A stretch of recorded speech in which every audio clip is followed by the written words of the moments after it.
آپ قرآن پر چلیں، حدیث پڑھیں بس، باقی یہ بزرگوں کی اور ان لوگوں کی کیا حیثیت ہے معاذ اللہ۔ تو اس حوالے سے اگر ایک ذہن مل جائے کہ جب صحابہ کا یا اہل بیت کا یا ولیوں کا ذکر ہو، ایک مسلمان کا طرز گفتگو کیا ہونا چاہیے؟ مسلمان ہمیشہ باادب ہوتا ہے، احترام کرنے والا ہوتا ہے۔ دیکھیں علی اصغر صاحب نے بھی پچھلے دنوں اس پر اچھا کلام کیا اور پوری قرآن کی آیت سے بتایا کہ جو جملہ بعض لوگوں کی زبان پہ آیا ہوا کہ بابے تو کوئی شے نہیں، جی تو حالانکہ یہ جو طرز ہے، یہ جو انداز ہے، جی یہ اسلامی تربیت کے بالکل خلاف ہے۔ نبی پاک صلی اللہ تعالیٰ علیہ وسلم تو یہ ارشاد فرماتے ہیں کہ من لم یرحم صغیرنا ولم یوقر کبیرنا فلیس منا، واہ، کہ جو ہمارے چھوٹوں کے اوپر رحم نہ کرے اور ہمارے بڑوں کی تعظیم نہ کرے وہ تو ہم میں سے ہے ہی نہیں۔ ٹھیک ہے؟ سبحان تو اب انداز گفتگو کہ وہ کوئی شے نہیں ہے، کوئی چیز نہیں ہے، کیسے نہیں ہے؟ اللہ تبارک و تعالیٰ کی بارگاہ میں ان کا کیا مقام و مرتبہ ہوتا ہے۔ صحیح بخاری شریف کی حدیث مبارکہ ہے کہ نبی پاک صلی اللہ علیہ وسلم نے ارشاد فرمایا کہ ان اللہ اذا احب عبدا، کہ اللہ پاک جب کسی بندے سے محبت کرتا ہے، حالانکہ اللہ جل شانہ اپنی مخلوق سے محبت ویسے ہی فرماتا ہے، صحیح، یہاں محبت اور بندے سے مراد وہ نیک صالح بندہ ہے جس کو ہم ولی کہتے ہیں، اللہ کا ولی کہتے ہیں، اس سے اللہ پاک جب محبت کرتا ہے تو جبریل امین کو اپنے پاس بلاتا ہے اور فرماتا ہے کہ انا احبہ، میں اس سے محبت کرتا ہوں، فاحبہ، تو اس سے محبت کر۔ جبریل امین اس سے محبت کرتے ہیں، واہ، پھر وہ اہل آسمان میں اعلان کرتے ہیں کہ فلاں بندے سے اللہ پاک محبت کرتا ہے، تم بھی اس سے محبت کرو۔ آسمان والے اس سے محبت کرتے ہیں، ثم یودع له القبول فی الارض، پھر اس کے بعد جو زمین والے ہوتے ہیں ان کے دل کے اندر، ان کے دل میں اس بندے کی مقبولیت کو رکھ دیا جاتا ہے۔ سبحان اللہ، یعنی کون سے لوگ جو نیک صالح اللہ کے بندے ہوتے ہیں، جو دین کی طرف راغب ہوتے ہیں، ان کے دلوں کے اندر ان کی محبت رکھ دی جاتی ہے۔ تو وہ کون ہیں؟ اللہ کے نبی، اللہ کے اولیاء ہیں، ٹھیک ہے، ٹھیک، صحابہ ہیں، اہل بیت اطہار ہیں۔ تو یہ ان کا طرز عمل، ان کا طریقہ کار ہوا کرتا تھا۔ تو یہ جو ادب اور احترام کا جو طریقہ کار ہے، یہ اسلاف سے نبی پاک صلی اللہ تعالیٰ علیہ وسلم کی تعلیمات اسلاف نے لی اور آگے چلاتے ہوئے آئے ہیں۔ جی، ہمیشہ احترام کے ساتھ ہمارے یہاں بزرگوں کا یہ نام لیا جاتا رہا، چاہے وہ صحابہ کرام علیہم رضوان ہوں، اہل بیت اطہار ہوں، اولیاء ہوں، شہداء ہوں، ان کا نام ہمیشہ ادب اور احترام کے ساتھ لیتے ہیں۔ تو اصول ہے، ضابطہ ہے۔ ٹھیک، قرآن مجید فرقان حمید میں اللہ جل شانہ نے والدین کے لیے یہ فرمایا کہ اگر وہ بڑھاپے میں سے وہ دونوں پہنچ جائے یا ان میں سے کوئی ایک بڑھاپے کو پہنچ جائے، فلا تقل لهما اف، انہیں اف نہ کہو۔ جی، اف کا کلمہ کہا گیا کہ اف نہ کہو، تو علماء نے اس مقام پر، مفسرین نے اس مقام پہ لکھا کہ اف یہ سب سے ہلکا کلمہ ہے کہ جو بندے کو تکلیف کے وقت نکلتا ہے، اچھا، ٹھیک ہے۔ تو ان کے ادب اور احترام کے پیش نظر ان کو اف کا کلمہ نہ کہو، ٹھیک ہے۔ اس پر پھر مفسرین نے لکھا کہ اگر کسی مقام پر اف کا کلمہ یہ تعظیم کے لیے استعمال ہوتا ہو، یعنی کسی کو ہم رسپیکٹ دینا چاہیں، تعظیم دینا چاہیں، اور اس مقام پر اف استعمال ہوتا ہو کسی زبان کے اندر، لینگویج کے اندر، تو وہاں پر اف کہنا منع نہیں ہوگا۔ وجہ کیا ہے؟ وجہ یہ ہے کہ یہاں جو منع کرنے کی بیسک بنیادی وجہ تھی وہ یہ تھی کہ اس سے ان کو تکلیف ہوتی ہے، اذیت ہوتی ہے کہ ہماری اولاد نے ہمارے سامنے اف بھی کیسے کیا، ٹھیک ہے۔ تو یہ ایک مثال کے طور پر کہا مثال گیا۔ میں نے بیان کیا۔ دوسری بات دیکھیں، اب الفاظ اس طرح کے استعمال کرنا، تو اگر کوئی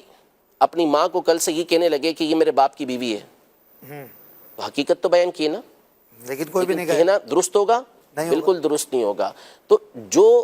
طریقہ کار ہوتا ہے، اب صحابہ کے بارے میں اس طرح کا لفظ استعمال کرنا، جملہ استعمال کرنا، یہ تعلیم کے خلاف ہے، اور اللہ کی بارگاہ میں ان کا مقام، ایک تو یہ حدیث پاک میں نے آپ کے سامنے بیان کی، اور پھر اس کے بعد جو بخاری شریف کی مشہور و معروف حدیث مبارکہ، حدیث قدسی، اس کو دیکھیں تو اللہ کی بارگاہ میں ان اولیاء کا مقام ظاہر ہوتا ہے۔ ارشاد فرمایا من عاد لی ولیا فقد آذنتہ بالحرب، جو میرے کسی ولی سے عداوت رکھتا ہے تو میں اس کو جنگ کا اعلان دیتا ہوں۔ آگے ان کا مقام و مرتبہ دیکھیں کہ آپ کہہ رہے ہیں نا قرآن و سنت پر عمل کریں، تو یہ قرآن و سنت پر ہی عمل کر رہے ہیں۔ وہ اللہ تبارک و تعالیٰ ارشاد فرماتا ہے کہ جس بندہ میرا قرب فرائض سے سب سے زیادہ حاصل کرتا ہے، یعنی جن چیزوں کو میں نے اس کے اوپر فرض کیا ہے ان کی ادائیگی سے سب سے زیادہ میرا قرب وہ حاصل کرتا ہے، اس کے بعد وہ ہمیشہ نوافل پڑھتا رہتا ہے، حتی احببتہ، یہاں تک کہ میں اس کو اپنا محبوب بنا لیتا ہوں، اس کو اپنا پسندیدہ بنا لیتا ہوں، اور جب میں اس کو اپنا پسندیدہ بنا لیتا ہوں تو میں اس کے کان بن جاتا ہوں، واہ، فَكُنْتُ سَمْعَهُ الَّذِي يَسْمَعُ بِهِ، سبحان کہ اس کے کان بن جاتا ہوں جس کے ذریعے وہ سنتا ہے، میں اس کی آنکھ بن جاتا ہوں جس کے ذریعے وہ دیکھتا ہے، میں اس کے ہاتھ بن جاتا ہوں جس کے ذریعے وہ پکڑتا ہے، میں اس کے پاؤں بن جاتا ہوں جس کے ذریعے وہ چلتا ہے۔ اب اس کی تفسیریں مختلف ہیں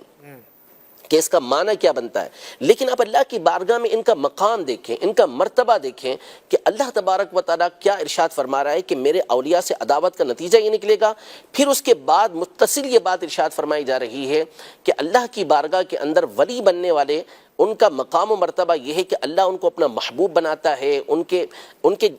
باڈی پارٹس کے بارے میں فرمایا کہ اللہ کا نور جلال اس میں داخل ہوتا ہے۔ پھر اس میں یہ بیان کیا گیا کہ اب یہ جو اللہ تبارک و تعالیٰ ہاتھ پاؤں کان یہ جو بیان کیا، ظاہر ہے کہ اللہ پاک اس سے پاک ہے، تو اس کا مطلب یہ بیان کیا گیا کہ وہ اللہ پاک کی اطاعت کے اندر ہی زندگی گزارتے ہیں، اور کرامات کے حوالے سے بھی یہاں گفتگو کی گئی ہے۔ پھر اس کے بعد یہ ارشاد فرمایا کہ اگر وہ مجھ سے پناہ مانگتا ہے تو میں اس کو پناہ دیتا ہوں، وہ مجھ سے سوال کرتا ہے تو میں اس کو عطا کرتا ہوں۔ سبحان اللہ۔ تو اللہ کی بارگاہ میں تو یہ مقام و مرتبہ ہے، اور آپ کہتے ہیں کہ کوئی شے نہیں ہے، کوئی چیز ہی نہیں ہے۔ اور پھر میں آپ کو بتاؤں کہ دیکھیں، بندہ جب ابتدا چھوٹے طبقے سے، چھوٹے درجے سے کرتا ہے نا، جی، یعنی پہلے وہ اللہ کے ولیوں پر اس طرح کی باتیں کرتا ہے، تو کبھی بھی یاد رکھیے گا کہ اب وہ اس دروازے پہ نہیں رکے گا۔ یہ دروازہ ہوتا ہے جو، یعنی یہ وہ جگہ ہوتی ہے جس کو کہتے ہیں کہ یہاں سے دروازہ کھل گیا،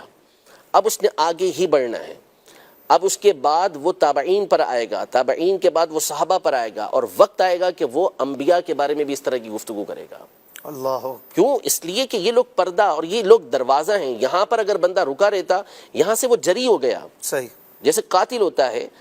مجرم ہوتا ہے، وہ ابتدا میں تو ظاہر سی بات ہے کہ چھوٹے موٹے کام کرتا ہے، پھر آہستہ آہستہ آہستہ پھر وہ بڑے بڑے جرائم کرنا یہ شروع ہو جاتا ہے۔ تو اس لیے ہمیشہ جو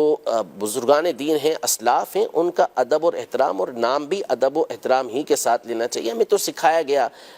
شروحات حدیث کے اندر، امام نووی رحمۃ اللہ تعالیٰ علیہ اور کئی بزرگوں نے لکھا کہ جب صحابہ کا نام آئے تو تعظیم کے ساتھ رضی اللہ تعالیٰ عنہم کہنا، اور اسی طرح جب اولیاء کا نام آئے تو رحمہ اللہ کہنا۔ یہ تو ہمیں تعلیم دی گئی ہے اس چیز کی کہ ہم نے اس انداز میں گفتگو کرنی ہے، اور یہ کہ نئی بالکل لاجک اور نیا طریقہ کار، اور اس کے پیچھے ایک بہت بڑی وجہ ہے۔ اور یہ چونکہ آپ نے سارے بھی تک جتنے سوال کیے ہیں ان ایکسپیکٹڈ ہیں سارے، تو اب یہ ایک پورا پیچھے ایک وجہ ہے اس کی کہ یہ کیوں اس طرح کیا جا رہا ہے۔ سب سے بڑی وجہ یہ ہے کہ اسلاف سے جب تک آپ کا تعلق باقی رہے گا آپ کو گمراہ نہیں کیا جا سکے گا، آپ کو اپنے پیچھے نہیں چلایا جا سکے گا۔ اپنے پیچھے چلانے کا جو صحیح طریقہ، جو شارٹ کٹ طریقہ ہے، وہ یہ ہے کہ آپ اسلاف سے ان کا تعلق توڑ دیں۔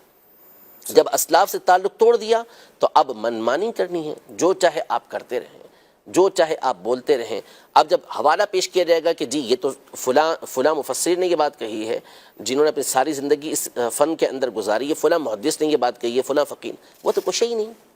وہ تو کوئی چیز ہی نہیں ہے۔ تو اس کا مطلب تو یہ ہوا نا کہ آپ نے تو تمام کو بے وقعت کر دیا کہ نہیں، ان کی وقعت ہوگی تو امت ان کی بات مانے گی۔ اور یہ وہ لوگ تھے کہ جو سلسلہ در سلسلہ ہمیں نبی پاک صلی اللہ تعالیٰ علیہ وسلم تک پہنچا رہے تھے،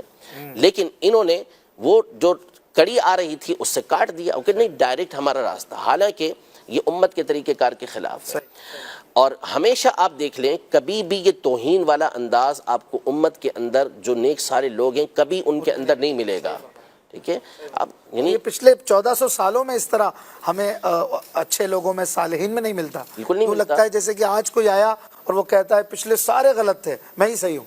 تو پھر وہی غلط ہوا نا، وہی غلط ہوں۔ امت تو غلط نہیں ہو سکتی۔ تو قرآن مجید فرقان حمید میں واضح طور پر ارشاد فرما دیا کہ